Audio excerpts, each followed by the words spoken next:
Welcome to Gaming Daddies, the podcast where fatherhood meets the digital grind. I'm Jay Chipman, one of your three gaming daddies. And each week, the three of us sit down to talk about the games we're playing, how we balance gaming with family life, and the big conversations happening in the gaming world. Today's episode is all about diving into the world of Assassin's Creed. From its iconic parkour and hidden blades to the highs and lows of the series, we'll share our favorite games, debate the franchise's future, and even hear what the community thinks. So grab your controller, or maybe just hit one free hour of peace and quiet, and let's hit start.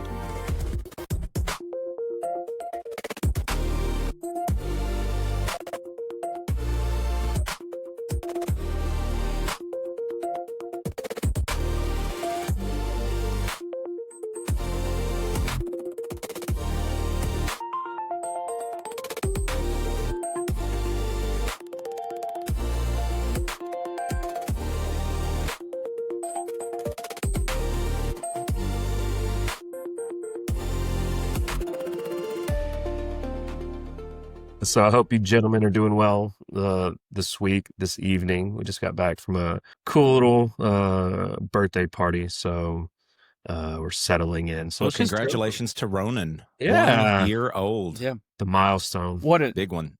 What a great the big day. one. God, there were so many people. So many people. It was Sad that you quite missed the- out, it Jay. was quite the party. I Yeah. apologize. It's been a long That's day fine. for us. Yeah. We had the whole I bet. family in ourselves, and Nice. just catching up with Gracie in college, and Ava, and then Hayden with his new job and in surgeries and stuff like this. A lot of things I Mhm. don't understand. The sight of blood makes me want to puke, and he's Same. just Mhm. he had he said one of the patients today, he got called in and had to hold a leg. So he's a surgical tech, by the way. He just had to hold a leg, and he held the leg while the surgeon did their thing and put the tourniquet on. And I Oh, thought, okay, cool. wow, okay, that's cool for you, man. Yeah, Cool for that's you. awesome. I thought he was like, That's why I did. so the leg was attached. I thought he was just like holding Yeah, a leg. it was attached at one time, okay. and the surgeon wanted to hold it while he worked on the patient. So There you go. yeah, so that's been my day. Nice. Mm-mm. Very eventful. Yeah, dude. Birthday party was awesome. That was a lot of fun. Yeah. The theme went really hard. Harry Potter. It did.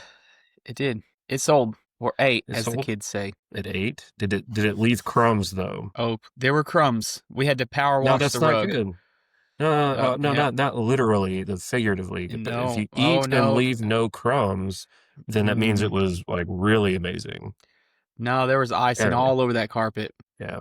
He's such a delicate eater. You're like, get into it. And he's like, just like, I'll take this piece of his. Oh, yeah, Jay. This kid, if you've never... A smash cake should be smashed, and he did not Hulk. He Oh. he tasted the icing about 6 or 7 times, and then he got him a little bite, and yeah, he enjoyed it, but he was not about covering everything. I do remember when my girls were, I remember Hayden a little bit, but when the girls had their birthday parties together, twins, we sat cake, right there for the two of them. And then, of course, the cameras rolled. Just want to see, what are they going to do with it? Are they going to eat it? They're going to Mhm. smell it? Oh, my gosh. Ava was just smashing it all over and just all over the face. And Gracie's just going, looking at her sister. It's dainty Gracie. And then Ava's just, Yep. all over it. Yep. Yeah. That was So Ronan didn't do any of that. Gracie no Hulk and smash. nope, he was more of a Gracie. Of course, to be fair, there It's were okay. 50 people in the room, and only 20 of them had cameras on them, all being like, Lots of "Go pressure. do something." Yeah. Okay, I'll eat this cake by myself. Jeez. That's awesome. Well, let's just jump right on in, shall we? Or take the leap of faith as you would in an Assassin's Creed game into a big old bale of hay. So we're all familiar with the Assassin's Creed franchise. We've all played at least one of the games. So what was it about the series that hooked us? What got us intrigued into taking this so-called leap of faith? I mean, I don't mind starting.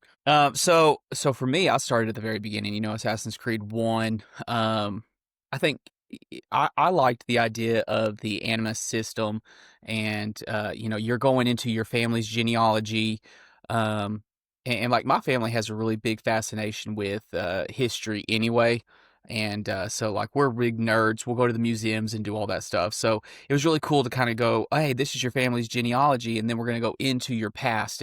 But your decisions can affect the outcome of how your family does things. And then, seeing that throughout it. So, I mean, I was hooked from the very first one. So, I mean, just the parkour exploration, being able to climb on the walls, being able to do sneaky hidden assassin stuff. I think all of that just kind of like, that was my bag.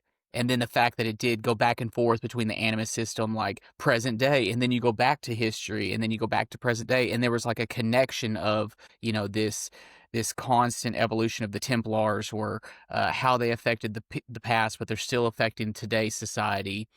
For me, that was really cool. It's kind of like watching the Nicolas Cage movie, Hidden National Treasure. Or National Treasure. Yeah. So it's very cool. Yeah, I missed that. I missed the Animus. I thought that was kind of the whole aspect of Assassin's Creed. And then these new ones start coming out, and there's no Animus. I mean, there's no character at all really doing any. I guess you wouldn't call it a flashback. I mean, it's where I never really understood all of the lore behind how the Animus works and everything. But I mean, I'm sure we can talk about that in a little bit. But Yeah. I remember my deal with this was playing the original Assassin's Creed on the 360.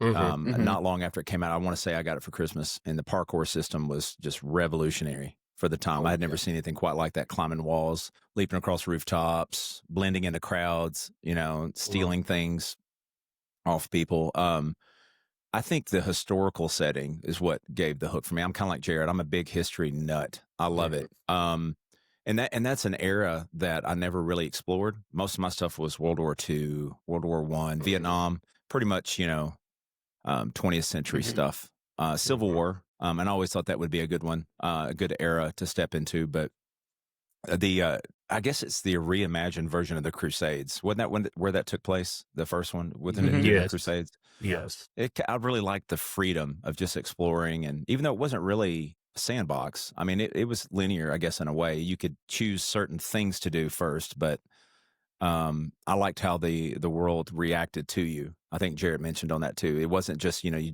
jump in there and do whatever you want.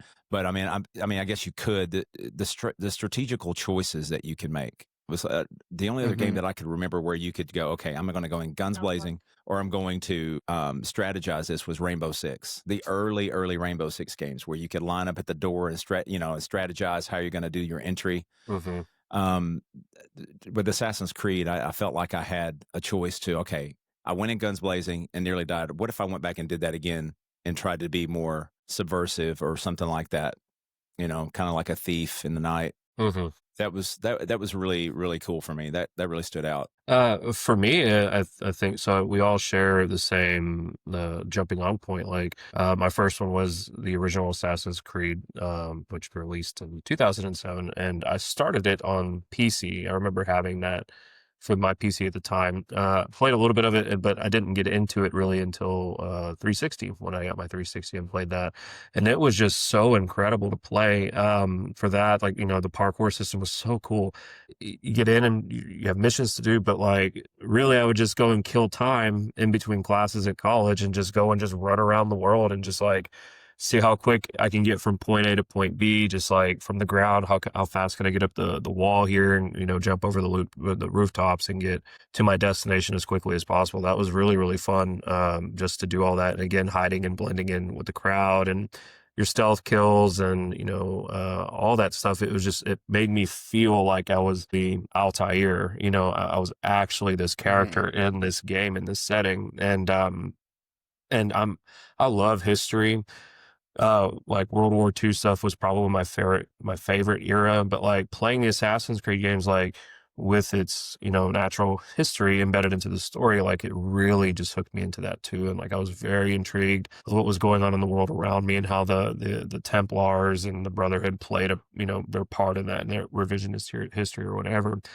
And the Animus system, I thought, was, like Jay said, the coolest part of that. And, being able to have not just a story set in the past, but you also have something going on in the modern day. And like, it's not like a full package deal either. It's not like, oh, you play Assassin's Creed and then like not only are you playing this scenario with Altair in the past, but you have a full-fledged modern day story, and that's not the case at all. It's just like little setups for the bigger story at play here, and how it's connected to the modern day character and all that stuff. So the mystery behind all that and how it unraveled was really, really intriguing. And the hidden blade, and having to be strategic in how you got to your target. You can't just go in guns blazing or whatever. If you do, I mean, you could, but I mean, that's just going to make it more difficult.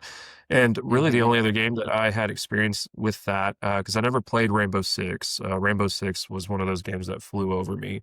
But Splinter Cell, the Splinter Cell games, Chaos Theory specifically for the 360 was one of those where you had to be sneaky and and go and assassinate and be quiet and not draw too much attention to yourself. So that was just, everything about it clicked for me, and I was very, very satisfied by the time that game rolled credits.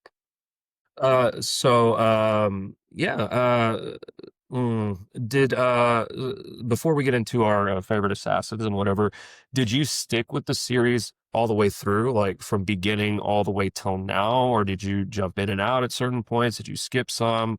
If you did skip them, did you just not get it around to playing it, or was the content, the historical setting of that particular game, did that just kind of not interest you, so you just kind of blew past it? I think I stayed with it because I was looking at the chronology here, because I needed to go back and see, because there's so many of these games. I want to say I know I played all of them through Assassin's Creed 3. Black Flag, I'm not entirely sure that I finished it. Was that the one where it was the first game where you could control or pilot a ship? Yes. Yes. Okay. That just did not do it for me. I didn't care for the ship. I know a lot of people love that. I mean, they thought that was just so great.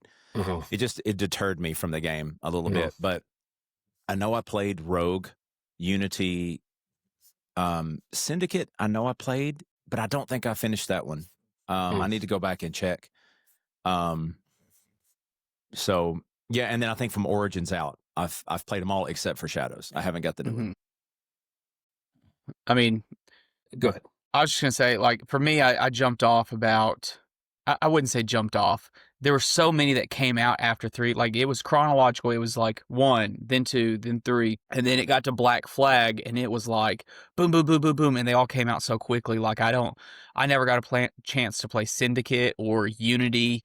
All those that kind of came out at the same time period. And then when those kind of wrapped up and Assassin's Creed Origins came out, that's when I was just like, okay, I'm jumping back on the Assassin's Creed bandwagon. Yeah. It almost felt kind of like you lost track of the person that you were playing. Like you had Desmond, right? Yeah. And then it just went into, what do they call them? Helix researcher, or you're the initiate or something like that. And I just thought, I didn't feel a connection to the real character, Right. I stayed with the one. So once I finished the first one, I did play the second one, and then Brotherhood, which came after that, and then Revelations, and then 3, and then played through Black Flag. I didn't play Rogue. Did not play Unity or Syndicate, and since Origins I haven't played any of them. So I've missed all this this kind of this, not reimagining per se, but like from Origins on to now, I just haven't played them. So I'm very familiar with the original quadrilogy, I guess is what you could label that as. And from what I've seen of these installments that I've missed, especially starting with Origins on, like, they just look incredible, of course, because they're always so beautiful looking, but like they look good. But I would like to go back and play through them. They're on sale all the time, and like I constantly see Origins on the PlayStation Store, like the deluxe edition for like $8, like super cheap. So I just have not taken the time to jump back into it, but it does look very intriguing to me. So out of the games that you've played, do you have any like favorite assassins, or any of these your favorite games, or like your favorite historical settings, or anything like that? Any of them just kind of hold a special place in your assassinating heart?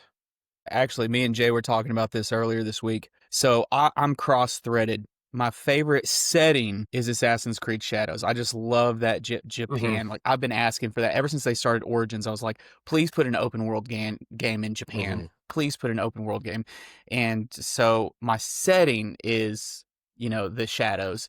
But my favorite character was playing as Cassandra in Odyssey. But I also just love that Greek mythology time period and like, going through all the different islands and going through all the different mythologies and even their takes on the mythologies. Like, the Cyclops was not, this 10-foot one-eyed person. It was just somebody that had an eye patch that was missing an eye, but he was also an elite. Like, I so love that. I love how they really humanized it. I thought that was really, really cool. Yeah, Altair, he was the first, and but Ezio probably will be my favorite. And I think it's just because that was, one of the first ones in the Animus and all that stuff. It just held me to it. For me though, my favorite game is going to be Odyssey. Without a doubt. I love the massive open world, ancient Greece, the freedom to explore, and especially the Spartan kick. I could do that move over and over and over and never get tired of it. I was telling Jared about this too, because we cheated on this a little bit and discussed a little bit about Assassin's Creed, but one of the favorite moves would be to lure one of the bosses up a mountain and kick them off to their death right there. I mean, not even really engage. The fight would be right there, and it's cheating.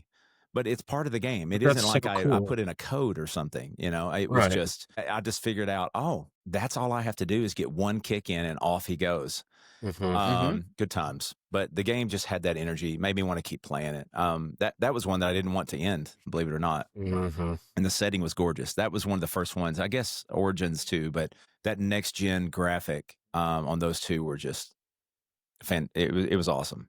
You're talking about Odyssey, is that correct? Odyssey and Origins too, but I mean, Odyssey to me was a better game, story-wise. Yes. Like I said, because I've missed so many installments in the series, that original trilogy, and not even really the trilogy, not the first three games, but like Ezio's story, Ezio's trilogy, from 2 to Brotherhood to Revelations. He's my favorite assassin, like, because he was just so cool, and like being able to see and be with him on his journey from the beginning all the way until the end was really, really awesome. And so by default, that's probably Yeah, you can't go wrong with that character. You really can't. No. And by default, that's probably my favorite setting too. Like in Italy, that's where it was, right? In Italy, in that whole area, was really, really cool just to traverse and explore and all that stuff. And that's not to say that Black Flag didn't have a really cool setting. Being able to drive, pilot your ship around and go to these different islands and and climb around and do all that stuff. Playing as Kenway was really cool.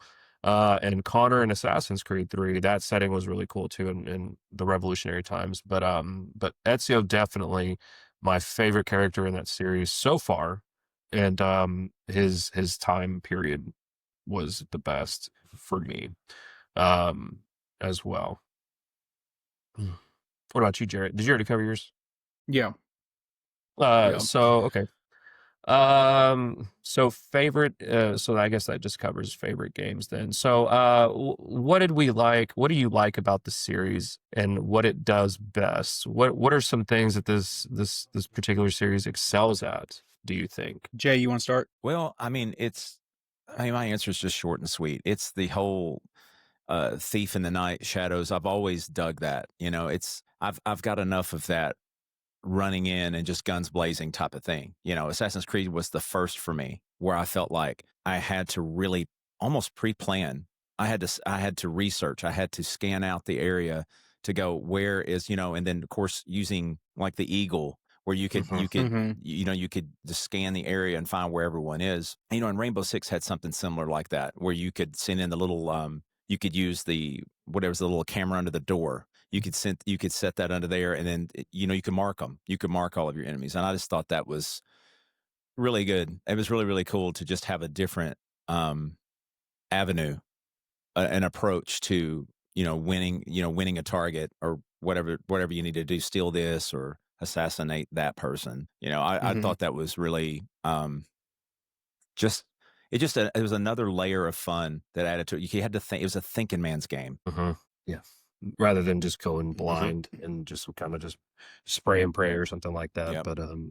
But man, this series does a lot of things so well, in my opinion, and hopefully that's stuff that carries into the more modern era of games. But like the stealth, of course, being, having to be, very deliberate in your planning and how you're going to approach a target, because there's no one way to do it, right? You kind of have to be creative. And I like having that creative freedom of saying, okay, well, I can do this. I can go here. I can do this. I can jump in from there, or I can go under, whatever.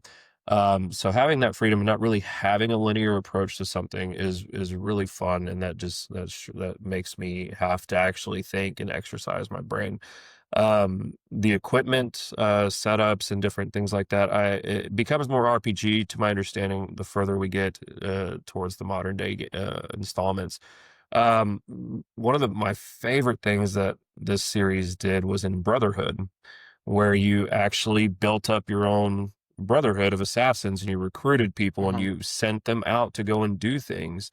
And so I don't know if that's something that the modern day series has something similar to, but that was one of my favorite side activities to do in Assassin's Creed Brotherhood. That was really, really cool. I mean, you didn't get to like go and control them or whatever, but you sent them out and you had to kind of be strategic in how you did that.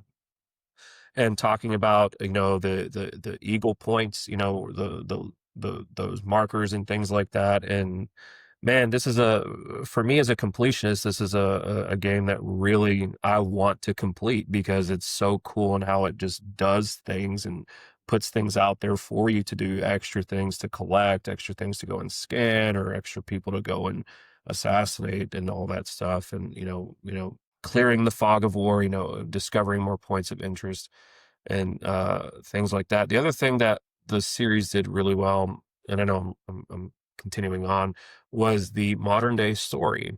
The modern day story, at least in the first several games up through 3, was really intriguing to me, and how that started in the first one and how that continued all the way to the end of Assassin's Creed 3 following Desmond's story. And how Desmond was, recruited for this thing to get into the Animus and to go relive his ancestors' memories. And, and it was all research being done for Abstergo and, piecing together things because they're looking for these mythical objects, the pieces of Eden. And I believe the main thing that was being hunted for in the original trilogy was the Apple of Eden, I think. Yeah. And so the mystery of the Templars controlling Abstergo and you not really knowing that, and going in and reliving these memories and, putting these pieces together for them so they can have control of it was really intriguing. And they're very, very divisive, decision to end the modern day story, or at least Desmond's story in 3, which I thought was a really, really cool decision to do, how that happened. And then you just left with this cliffhanger, because now we're dealing with, mythical, gods, Juno, I think was what her name was, becoming ethereal in the real world and all that stuff. So they're just and this will bleed into the biggest frustrations, but how it kind of almost seemingly started to play second fiddle in Black Flag. But I can wait on that. So, but that's what I think. What do you think, Jared? I mean, I'm similar. Like, I just think I think what I loved most is I played a lot of thief games, a lot of sneaky games. And if it doesn't go the way you plan it, typically you get like, oh, you were caught and you have to start completely over. So it's very frustrating. But for this game, it was, you weren't punished. I mean, yes, you were punished in the way of like, oh, now you've got to do hand-to-hand combat, and that's a little more challenging than just going up and stabbing somebody in the neck and walking away. But it was like, oh, that didn't happen the way you wanted it to. Oh, well, you can keep going. You can still win. You can still kill that enemy or whatever. It didn't automatically just go, well, you got to start all over and do this whole mission all over again. So the reward of not feeling like a failure if something didn't go the way I planned it to, that's what I really loved about it. And, if I have my choice, I'm going to choose sneaky over guns blazing. And that's one of the things like Shadows you do, as opposed to choosing one or the other. It's almost like, I mean, you can still take the ninja girl and go sneak, and if something doesn't happen, you still have a katana that you can pull out and start fighting. But even before you start the mission, you can choose, do I want to go just big barrel and just smash everything, or do I want to try to do sneaky and go around and try to sneak around? So just like y'all said, I mean, it's just repetition of like, having those choices and not being punished for making choices on the fly or changing your decisions halfway through. So it's really cool. So on the opposite end, swinging the pendulum the other way, what are some of the biggest frustrations that we have with this series? And were they things that were present in the beginning of the series, or is it something that just stayed constant or became more apparent as we got closer to 2025? I'm going to tag on with Jarrett there. The games do get very repetitive, depending on the storyline. If the storyline, it keeps you engaged, like Odyssey, that storyline, and even for me, Valhalla, I really liked the story. The story really kept me engaged. But after a while, I think they started adding all the settlement things where you could upgrade your settlements, and it became very RPG. And I think they realized that that's the reason why they inserted those things into those games, to try to break up. Oh, this is just another, stealth maneuver game, just to kind of make it different. Maybe they were probably relying on what other games that were successful at the time. But it stopped feeling like Assassin's Creed altogether, in my opinion. I mean, not saying I didn't enjoy it. I did, but it was just not. It didn't feel like Ezio anymore. It's just like, oh, it's an Assassin's Creed game, I guess. And then the bugs. I do remember in some of the earlier games where you would fall through a map. I mean, I know that happened a lot with 360 games. Really? Yeah, you'd climb and fall through a map sometimes, and but I mean, it didn't happen that often, so I can't complain about that. But I mean, Black Flag was probably my least favorite of the franchise. I know not a lot of people will agree with me on that. It was just for me, it was a personal preference. Sure. So would you say that for a period of time that Assassin's Creed was almost like it was just Assassin's Creed in title alone, because it really kind of veered away from truly being a stealth type assassin game to being more RPG action adventure type genre before hopefully circling back? Yeah, for me personally, I would say right about Black Flag is when I kind of lost interest in it. 1 through 3 and all the ones in between, like Revelations and Brotherhood, I really enjoyed those games. They kept me hooked all the way through, and that's a lot of games if you think about it, to keep you locked in there. But I would say Origins is what reinvented it for me. I was ready for an Assassin's Creed game by that point. I was ready for something different, and they delivered. I thought. I mean, I don't know how well Origins did. I know Odyssey did really well, but from Origins on, I've played them all, like I was saying, except for Shadows. Yeah. So for me, I've got several different gripes for different games. So early series, I think my biggest complaint about the early series is you went to a town, you went up to the Eagle's Nest, you scoped the town, it opened up your map. Then you went and did the things on the map. And then you went and did the different little projects or whatever.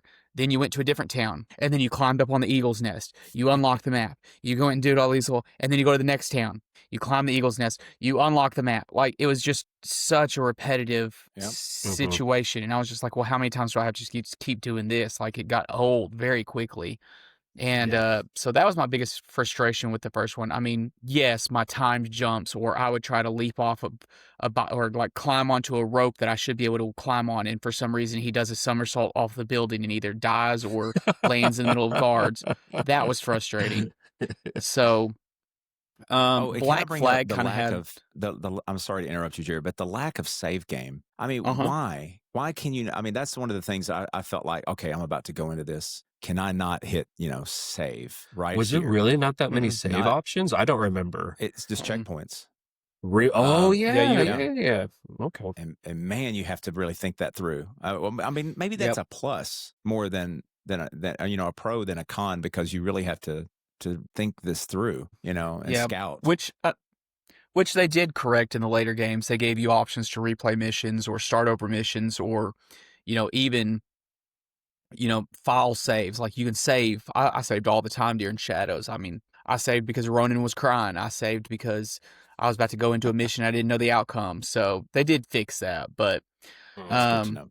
you know, in the middle of this, like, you know, like we were talking about Black Flag, Rogue, Unity, it just kind of felt like more of the same, like it was just a copy and paste, and let's, you know, ChatGPT how to make an Assassin's Creed game, and then copy paste, put it in different areas, and then away we go. And then Not much innovation. Origins is where they're like, hey, we made an open world game where you can do anything in any order. It scales with you. Yes, there's areas you don't want to go to until you're upper level. You know, yeah, you're gonna be punished if you try to go to these areas. You know, just having that openness. But then at the same time, Origins had a whole bunch of sand, and there was a whole bunch of running in sand. And so I think they just figured out, oh, this is an empty world because you're in the middle of the desert. And while that sold the story of you're in the middle of the desert, it really affected, like, I don't want to play the desert. I want to play these little sub cities and these gorgeous landscapes of these oases.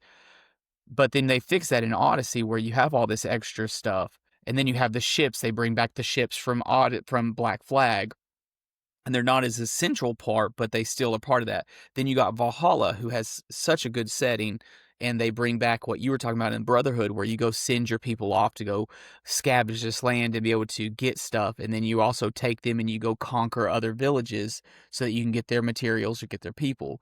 So, like, I think the open worlds, they really tried to figure that out. But then you also have the other side of that, where people don't like open world games. They would rather have a linear progression. And so people are getting frustrated with the open world, just do anything in whatever order, and nobody really tells you anything. So for me, I love the open world games. It's a constant but I know not balancing everybody act. does. It's like, Yeah. oh yeah. I can't, and I'm trying to go to my mind palace with these games, since it's been so long since I've played an Assassin's Creed. For the frustrations, I guess the gameplay loop, like you were describing, of going to a town and do this and then do this and then do this and then go to the next town and repeat the process again, and that gets frustrating a little bit, because it's a lack of, not innovation, but it's a lack of variety in gameplay. But at the same time, I'm one of those guys that if I'm dropped into a big open world setting, and I did this with Horizon and with Breath of the Wild and Tears of the Kingdom, I'm going to go and unlock the map first and get all that stuff opened up. And I did that with Assassin's Creed as well, before I jump in and start doing all this other the collection and the missions and things like that. So that is kind of the biggest frustration, is like you were saying, you would jump on a rope that you should be able to jump onto, but for whatever reason, the input was 8, or a different input was registered, and you're somersaulting off the building and you're dying in a silly way, or you've just shot your mission and your game plan of how you're going to assassinate your target, because it wasn't user error, but because it was a game malfunction or a bug or what have you. And so it just kind of it shoots your whole planning, so it kind of breaks the immersion a little bit.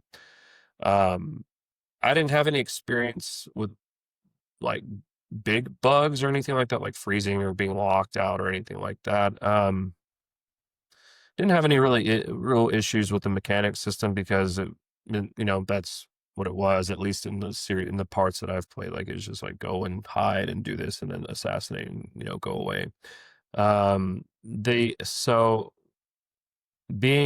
being punished, getting a game over for your plan of attack not going the way you wanted, but instead having to not innovate, but come up with a solution on the fly.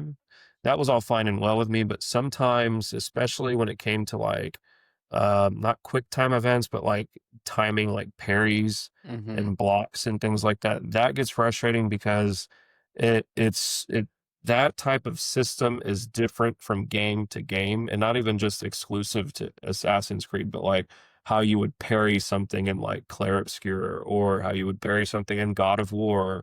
And it's not, the timing system is always different. It's always something you have to learn. And I never really got a good grasp on how to dodge like perfect dodges or like perfect parries in like Assassin's Creed. So really, I'm getting my butt handed to me because I'm terrible at it.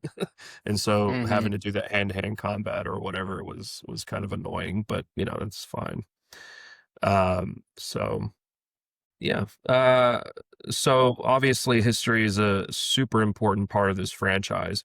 Um, what did any of these like historical settings really did they make you question like what you know of the history of that era, like just how it was being described or being translated into the game itself? Well, I think I love one thing. The things I love about the series is how it makes you curious about what real history took place during that time. I know I did that Mm-hmm. occasionally. You know, I looked up more about the Crusades, the Medici family, Spartan culture. I mean, that's some cool things. You can go down a rabbit hole with that. Um, I still think my favorite setting is the Renaissance. Mm, It just feels appropriate to be an assassin Mm-hmm. in that culture right there. The art, the politics, Ezio's story weaving into it. Um, but Odyssey also made like ancient Greece feel like it just came alive. You know, I mean, I felt Mm-hmm. like I was there.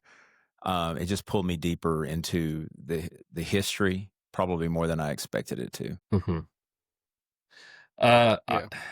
so the I think I would have to agree with you, Jay, on the Renaissance with Ezio's story and like that was the most interesting thing to me about that. I was like, oh man, how did this really go? Like, and so like I've wanted to learn more about the Renaissance period and all that stuff, and just how all of the political stuff was at play, and how just like deep does the rabbit hole go, and all of that. So yeah, the Renaissance would have to be for me as far as what I would question historically. What about you, Jared? Yeah, I mean, and they started doing it. I don't know when they truly started doing it, but I do know they put a lot of, historical accuracy into it. And I remember, as early as Origins, you would come across these like, events that look like it was a glitch in the Matrix. And it's a Hmm. glitch in the Animus, but like, yeah, they would come in and it would be literal, like, hey, here's an actual part of history. Here's some information about it. And like they talked about it during the Valhalla. Like a year after it released, they started doing what they call like a museum walkthrough. So you could actually go to these historical sites in the game and it would treat it like a museum. They would tell you all this information. They would, it would be a storytelling aspect that like it was just really cool. And like Jay was saying, when you play Assassin's Creed Odyssey and you actually go to these areas and you're like, holy crap, that place really exists. Like, this is what Hmm. it now, and granted, we're taking their opinion. We're like, holy crap, this is probably what it really looked like, 1,000 years ago. And who knows? I mean, there I want to was there believe really it, a, though, a right? I mean, I just was there want to was believe there it. really a puzzle that let us go to Atlantis? I don't know, but I hope there was. I'm living in the wrong time. I should have been back there. That would have been so Man, cool. how cool would it have been, or how cool would it be to be on the development team for this Hmm. series and like having the ability to like really do deep dive research into each of these historical settings and like placing your story into this and how it weaves in and out. I Yeah. mean, that would be awesome. It's like Indiana Jones of the digital world. You know, I Yeah. mean, Hmm. just Yeah. no real artifacts, but we can, our imagination can conjure up something. Yeah. Didn't Origins have something similar? Because that was the one Hmm. set in Egypt, right? Origins. Yeah. And it had a setting on there where you could go through it and just take a tour of Egypt and like get Hmm. historical facts and things like that. It wasn't that a part of that as well? Yeah. Yeah. Yeah, I think they did it with all the open world games. Oh, okay. Yeah. I just remember reading about that and I thought that was really, really cool. Um So, how do we play our these Assassin's Creed games? What are your favorite ways to play it? I think we kind of already pretty well glossed over this and talked about this. But does it change how well, like how you play each game? Did you play all of them the same way? Were you more stealthy, or were in some of them where you just like, I'm gonna go in guns a blazing and we're gonna see how this goes? So for me, I think stealth was always the fun part. The sneaking in, Hmm. pulling off the perfect assassination, not getting caught one time. That was always a big deal for Oof. me. And Yeah. then vanishing without a trace, getting out without also being seen. But sometimes it was inevitable. I think even the developers knew that. It was just like, there's no way you're going to be able to get in and out of here. You're going to have to deal with some hand-to-hand combat. It's just how sneaky can you do it? Can you do it not out in the open, more in the shadows? The newer RPG style games like Odyssey and Valhalla, I think they're solid on their own. Sometimes they don't feel like Assassin's Creed anymore, and I mentioned that earlier, but they feel more just like a giant open world RPG with a hood slapped on the top. Yeah. I'd love to see Ubisoft strike a balance maybe between big open worlds and tighter, stealthy, focused gameplay that made the series very famous. I mean, everybody, I mean, if I were to ask you the question right now, what is the first thing that pops in your head when you think Assassin's Creed? Valhalla is not it. Even though I think it's a great game. I think Ezio. I mean, to me, it's just, I always go back to there when he's standing, the pictures of him standing up on top of the wall, looking down with the hood. It's so good, captivating, and that, and I guess that's about everything. It's like Star Wars, I mean, the very first one is, everybody thinks Luke a lot of times. And, that's where it all began. So I'm very much with this series in particular is stealth all the way as much as possible. When I was visiting with you, Jarrett, and you had me try out Shadows, forget what we were doing exactly, but I tried out Stealthy Girl and she was awesome. And then you had me try out the Brute of the pair, right? And I still think about it sometimes, but we were at some random building or tower or something, and I was climbing to the top and did the thing, and then switched out, but did it with the Brute guy, the physical force guy, and it was fun to play as him, but it didn't feel right to me. Like it didn't fit for me in that setting. But the funniest thing that came out of that gameplay experience was I climbed to the top and I fell and I hit the ground. Isn't that what happened? No, so you can start as another character as long as you are outside of a combat zone. Well, it just so happened that this eagle's nest that you were on was considered outside combat zone, so you could switch your character. The Brute, I forget what his name is, but he is not allowed to climb. He can't climb stuff. He's too big. He can't jump, and so he can't climb and he can't scale buildings. But like for whatever reason, this it's one of those, like they didn't think this all the way through, but they get you teleport into this town, and like, okay, if you're also in a combat zone, you cannot switch characters. As long as you're in a non-combat, non-confrontational, you can switch characters anytime you want during the game. But so we start off in this eagle's nest, and we do the leap of faith with the girl, and of course she does the dive, she does the swan dive, barrel roll, front flip, and lands perfectly gracefully. This dude, this 300-pound, 9-foot 10-inch, first off, flails, does a belly flop into the hay barrel, and then you think like, oh well, at least he's in the hay. No, he crawls out of the hay, rolls out, and he's like, oh, my back, oh! It's the funniest thing. Oh my god! And I've never seen that. If anything sells you on it, it should be that, just that alone. That was so hilarious. But yeah. I like the linear. That clip up. Oh my gosh, you have that? That's amazing. I'm gonna see if I can pull it up. Yeah. So while he's doing that, I think the linear progression of the earlier games was really cool, and doing all that. And I really think that Assassin's Creed can serve well in the open world setting, and kind of like Hitman, World of Assassins, or whatever that installment is called, that can be really, really cool, and still keep it stealthy. I feel like the RPG aspects of the newer games kind of makes it, at least from an outside perspective looking in, as I prepare to play these at some point in the future, like the RPG stuff kind of bums me out a little bit, because it's like, that's not what I'm used to. Like, I don't need all that RPG addition. Just give me my hidden blade, give me some targets, and let me just go and figure it out. Like, I don't need armor classes. I don't need to upgrade anything. Just give me my blade and let me go to work, type thing. So, and really this kind of, I have this article up from IGN that I saw this past week. They're remaking Black Flag. Oh, And I'm but listening. so they're remaking Black Flag for the modern systems and all that, and but there's some guffaw going on in the gaming world because they're removing the Animus sections out of it. Oh, They're removing the modern stuff out of that game to make it fit more in what's going on with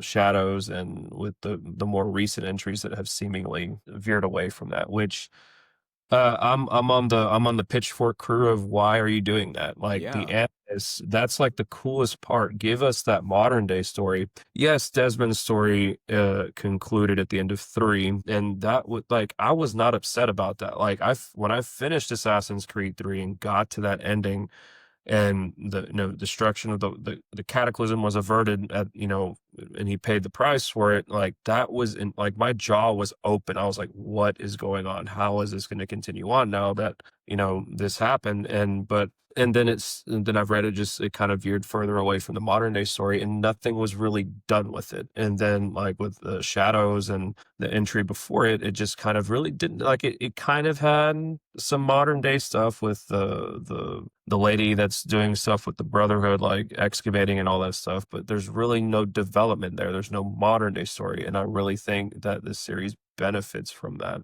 Give us the modern day setting and give us a really cool story to latch onto, make it connect. Because that was really one of the cool things in Assassin's Creed Revelations was there were certain modern day segments where you went as Desmond and like you were parkouring around and like doing all that stuff. That's what I want. Like that's what I need in these games too, because with the effect of the Animus, and that was what else that made it cool about it is there was a storyline reason for that, him being able to do that, because him being in the Animus for long periods of time, he's not only getting memories from his ancestors, but he's learning and he's getting those traits, like that traits. muscle memory. He's getting that muscle memory now. He's doing that. That was awesome. Why take it out? Why? Yeah. That's great. That's what made Assassin's Creed. Did anybody else notice that just storyline consistency of the original games, you had to cut off your ring finger to use the hidden blade, but the more modern games, they did not have to cut off the finger? Yet, why was it that they didn't catch that in the Animus so that like year 2007 Desmond never had to cut off his finger? Right. Like, why did they you got to cut off your finger. It's kind of like, what was it? The Galaxy. Oh my God. Marvel.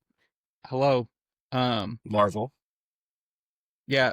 Rocket, where he's just like, and I need that guy's leg. Yeah, Guardians of the Galaxy, where he's like, I need that guy's leg. No, you don't. You need to cut off your finger. No, I don't. I'm going to get that arm. I will say, even in Mirage, it happens. The finger, it does in Mirage, which is great. I mean, I thought then maybe they clarified the same a little thing bit. You were, because it doesn't. They don't really talk. I don't think it happened at all in Valhalla, right? No, did you have to do that? Yeah. So, and I haven't played Shadows, so you've already said it doesn't happen there. But in Mirage, Odyssey, they don't do it in Odyssey either. Which I don't really understand what the consistency or inconsistency is with that.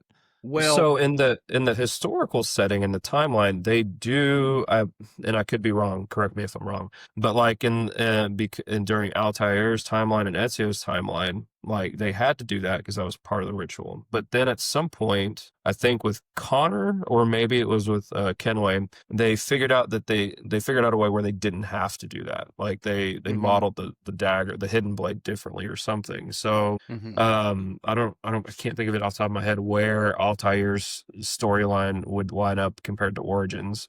But maybe that has something to do with it. Maybe. I don't know. Maybe. But it is funny though, because you bring up Mirage where he cuts off his finger, but he's the same guy that's from Valhalla that comes and visits to talk about. That's true. The Assassin's Creed, and his finger's not cut off. I forget there. that tie-in is there. Yep. Boston, okay, I'm going to see if I can share this. Yeah. I want to see if I can. I'm so happy. Share screen, and I want to do. Okay. We'll see if this sucks. First time trying to share screen. Can y'all see it? Yes. Yeah. Okay. I'm gonna push Naoe play. versus Yasuke. Okay. Yeah, Yasuke's the big 7-foot tall dude. Naoe's the girl. Okay. He's not my favorite. So here's the girl. She does it nice and gracefully, like a swan. Perfect 10. Gorgeous. Just like an assassin. Okay. Yeah. Then you got Yasuke over here. The thud's in there. Comes out. -20. Destroyed the haystack, man. Yeah, it's unusable now. Okay. Oh, that's And he great. gets up and he's just one of them. He's like, "It's fine, I'm fine," and he's holding his back. Oh, That's incredible. Oh, That's my Anyway, God. it's the little things in life. It's the small joys. Well, It's the small joys. Anyway, to answer so, your to answer your question back with stealth versus action, I prefer stealth. Obviously, I think we've all agreed we prefer stealth. If we're gonna choose two characters, we're gonna go stealth every single time, and I think that's kind of the general consensus. I like having the option. I don't want to be required to play it with. I want to be able to be allowed to choose which way I want to play. I don't want to be required to be pigeonholed into one way or another. As far as open world versus linear, I like both. I like a smaller, maybe 8 to 15 hour linear game, and then give me a big 80-hour open world, let me explore everything game. I like that they're starting to merge those. The Mirage is kind of there. Hey, we know people want the original type of game, so we're going to provide that for them. But if you don't like that style, you prefer open world, hey, you've got a game coming too. So I like both of them. I lean towards open world because I like that progression better. I like being able to choose, but I can get very overwhelmed by like, hey, here's the tutorial. Now do whatever you want. And so like that can be overwhelming as well too. For sure. So let's get our crystal balls out and look at the future of this franchise and where we hope, or at least where we know it's going and where we hope it can go next. Like, what are some dream settings or some characters, and what can Ubisoft, or what do we hope Ubisoft does with this series as we move forward? Well, I think Jarrett hit it right on the head. I mean, something, from Asia, feudal Japan, I believe they got that right. That was an obvious choice. And I always thought that, even though I wasn't begging for it, I always thought that's going to happen at some point. That just makes the most sense. And, they delivered with that. But I'd like to see them explore something completely unexpected. Maybe ancient China or the Aztecs, even. Or even get this like the Cold War era, maybe set it in the early 80s in Russia or like the mid 60s in Vietnam. Just something even a little bit more modern. I don't know what kind of take it would be. Like in the jungles of Vietnam where you've got, I don't know how they always manage to pull this off somehow in the storyline of, because, there was some, I can't remember where it was. I think it was Syndicate. I thought, how are they going to work that out?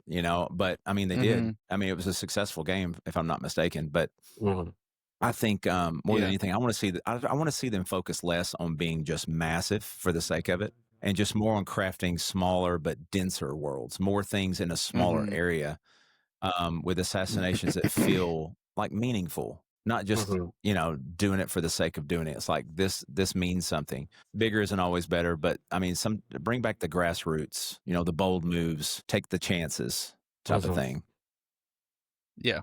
I would like for them to explore different pathways, different arc. Like, you control history. You can choose to assassinate this person or assassinate their competitor. And whoever you choose to assassinate changes the flow of history. I would like for that to kind of, it's very possible. There's plenty of games that do it. I think that would be really cool to kind of see like, hey, we want to, before Lincoln is shot, we want you to go kill, John Wilkes Booth. We want you to go do this, and then change history, kind of change how things progress. What does that look like? I have no clue. I just think it'd be really cool to do. Well, let me ask you this before you get to your dream settings. Didn't they try that in Assassin's Creed 3 with one of the DLCs? The what was it called? The something of Tyrant George Washington, where it was like an alternate history timeline, but George Washington was evil. I didn't play it. Whoa. Yeah. Yeah, yes, you got to the give me tyranny the of name King of this. How Washington. did I miss that? So I'm looking at the Assassin's Creed wiki right now, and for Assassin's Creed 3, one of the DLCs for it that came out in 2013 was the tyranny of The King tyranny Washington. of King Washington. There it is. Like the infamy, the betrayal, the redemption. Like that was like an alternate history path type thing. Anyway, I just thought I'd ask about that. Continue. That's crazy. I've got to check this out. I don't know how I'm going to play it. That's awesome. Or if you even can anymore. Maybe it's on Game Pass. By watching somebody do it on video. Go to YouTube. Just watch somebody play the game. YouTube cinematics. There you go. Anyway, dream settings, Jared. I'm sorry. I didn't mean to butt in. No. Hey, cool. The entire thing's only 3 hours and 45 minutes. I saw somebody's already posted it. So dream setting for me, like Jay brought up China. They actually already did that when they did the Chronicles. Granted, they're more like side scroller. I think Ninja Gaiden, old school Ninja Gaiden kind of games. Like they did India, they did China. So I would like for them to do a more open world version of that, or copy the Odyssey version where they took these mythological settings and they took the mythological beings and they put them into that world. I think China is going to be a problem because it's too large. I don't know, them choosing a condensed version. They would have to do something with the Mongolians and probably the Great Wall of China. They'd have to choose a section of China to do. You know, I think you're right. I think the Aztecs would be really cool doing something, you know, that Mexico, South America. I think that would be really cool. You know, the Americas, there's so many wars they could choose from, but at the same time, like, how do you make it interesting without it just being guerrilla warfare? You know, I think that's the hard part. How do you go in and assassinate when you have all this technology? They can't do anything past, you know, 1970s because you had a lot of cameras, you had a lot of access to infrared technology. Like, really, assassins aren't as prevalent because they had ways to detect them. So I don't know. And I'm sure they can. They're smarter than I am. So, you know, I'd also like to see playing the other side, like being a Templar. And coming at it from the other perspective. And maybe that's been done in some of the games that I haven't played. Assassin's Creed Rogue is where you take the perspective of a Templar. And I've not played Rogue, I don't think. Yeah, that's a 360 title. Yeah. See, not sure if I it got that's good also reception for that, but yeah. Yeah, a lot of those didn't. Those that all came out in the same year. But they also had a way of twisting history. Like, I've always seen, like, Crusaders is supposed to be like this, you know, holy people that are really pushing for the church and stuff like that. But then they show you the Templar Order and these Crusaders, and they're all like evil and like messed up. And I'm like, oh my God, I didn't realize that they're preventing the world from being good. Like, so it was very interesting. Anyway. Man, I like it when thinking about that particular question, like what's a dream setting for me? Like a long time ago, Egypt was a dream setting for me because I'm just so fascinated with Egyptian history and like the mythology in Egypt and what that has to offer. And then Greece, like in the Greek mythology and things like that were also very interesting to me too. So it's kind of already scratched that itch. But it would be really fascinating to have an Assassin's Creed game set during the Cold War. That would be really, really cool. Like to have a more modern past story, like be during the Cold War.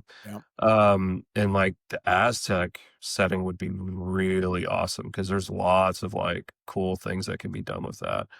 So give me that. Make me something like that. Give me some Aztec Creed and some Cold War stuff, and I'll be happy with that.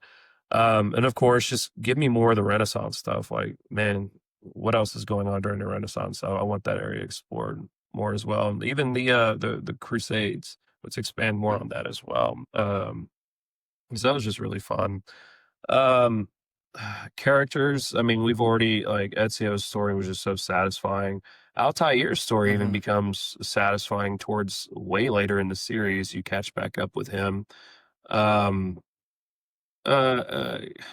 can't comment on any of the more current characters from these games because, like I said, I haven't played them, so I don't know. As far as where the series was, to what Ubisoft can do to kind of help inject new life or more intrigue into the series, I'll piggyback off of what you said, Jarrett.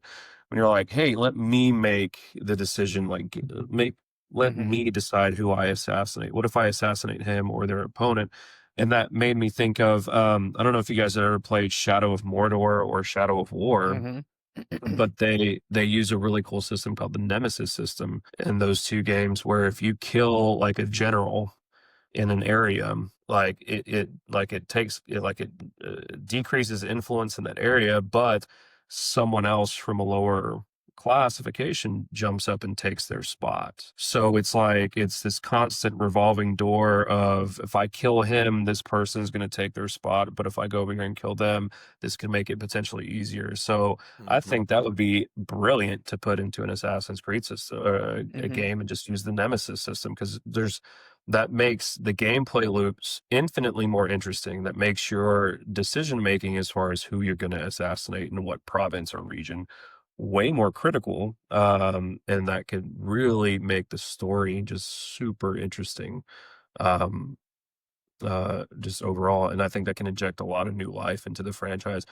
Um, keep the if and I like what Jay said. Give us smaller areas, but that are denser, with more stuff to do, like just more dense small areas versus vast open world but all desert, nothing to do. Like it just seems very barren. We have that problem enough with a lot of massive open world games, where it's just a lot of the same fields or the same sand and the same vistas and things like that, where just give us smaller, more condensed 8-15 hour stories that are just really jam-packed with some good stuff and all that, and I'd be cool with it too. As far as I can't speak to the RPG stuff, but from an outside perspective looking in, get rid of that, strip all that stuff out, and just keep it super simple is what I would say. Mhm.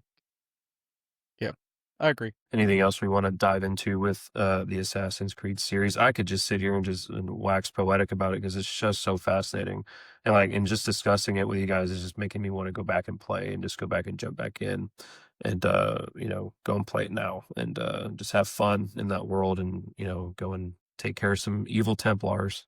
Well, you can with Game Pass, so Oh, yes, I yeah, highly there you go. recommend it. PS Plus, I bet they're still on sale too. I'm Now, telling you, I think the we're Ultimate Edition of Origins is like $8 almost all the time. It's crazy. yeah, but I bought it when it was $110, so I don't need it now. Yeah, it's fine. Did you get a Hidden Blade? Did I get a Hidden Blade? Yes. Yeah, did you get a Hidden Blade? I mean, with Fallout 76, I got the power armor helmet. Oh, Is that? well, no, I didn't get they didn't have that edition. I mean, That'd be cool. get like your own hood. Hidden Blade. It's like be in the shadows, like and stalk Ellen. That's what we should have done for this podcast. We should have all got put That's on our what- hoodies and Yeah. Oh, yeah, dim the lighting. Make it super serious. Fun. Well, so let's take it to the community, boys. You tell us, what are your favorite Assassin's Creed games and why? Which ones hold special places in your assassin hearts? What game got you into the series? What are your favorites? What are some of your ones that you kind of could gloss over and, kind of wish you didn't really have that you didn't play? Which historical era is the most fascinating to you? Which ones did that game really bring to life for you? Do you prefer the classic stealth of an AC game, or do you like the more modern RPG style, going guns blazing and kind of fall off, into a giant hay bale wearing 900-pound armor and complain about your back after you roll out? Tell us and sound off in the comments. Sound off in the comments and hit our social media pages. It's fine. I'm fine. Rent free in my head. So funny. What about them socials in our Patreon, Jarrett? Yeah, so definitely check us out. Obviously, you're listening on some kind of social media, so please, if you like what you listen to, then make sure to like and follow us, and definitely spread the good news. Share us on social medias, making sure that everybody can see how we are doing all of our episodes. Of course, you can go find us on any of your favorite episodes. And of course, if you go to patreon.com/Gaming Daddies, you can go check out our Patreon, where we have several different tiers that we would really like to start pushing to be able to get more involvement from the community, as well as get you more engaged, and hopefully to be able to visit some live sessions, recording sessions. As well as looking into some merch here in the near future. Seeing how we can get that going, and yeah, so we just love our community, and we'd like to support y'all as much as y'all support us. I vote for Gaming Daddies branded Assassin's hoodies. There. I'll jump right on that. Yes. So if we can get Chat GPT or something to get us right on that, that'd be awesome. Quick little sidebar. One of our viewers posted on their Facebook that they had our YouTube video on the big screen of their TV while they were I saw that. doing things. So I thought that was pretty cool. We're making it big, boys. We're making it big. Coming soon to a theater in IMAX near you.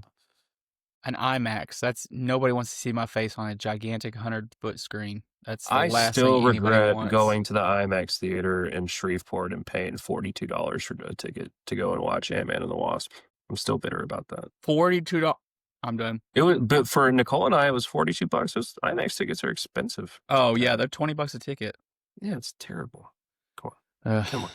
Anyway, hey, this was fun. We should do it again sometime. Yeah, we should. And if you have any questions for us, feel free to email us at gamingdaddiespodcast@gmail.com. Just label it podcast questions or something, and, insightful. We might give you a shout out or whatever. That'd be fun. Yep. This was fun. Drop a comment on YouTube or on Spotify. Just comment on everything. Comment on all of it. Give us the engagement that we need. Yes, we need this validation. We need this validation. But we love our community. Our community's awesome, and we appreciate your support. Keep sharing. Go and like our Facebook page, all that good stuff, and keep listening. We sure appreciate you. For Gaming Daddies, my name's Chris, and we have Jay with us, and Jarrett, and I think that's it for us tonight. Yep. Thanks for listening, guys. So y'all have a great week. Yeah. Peace out.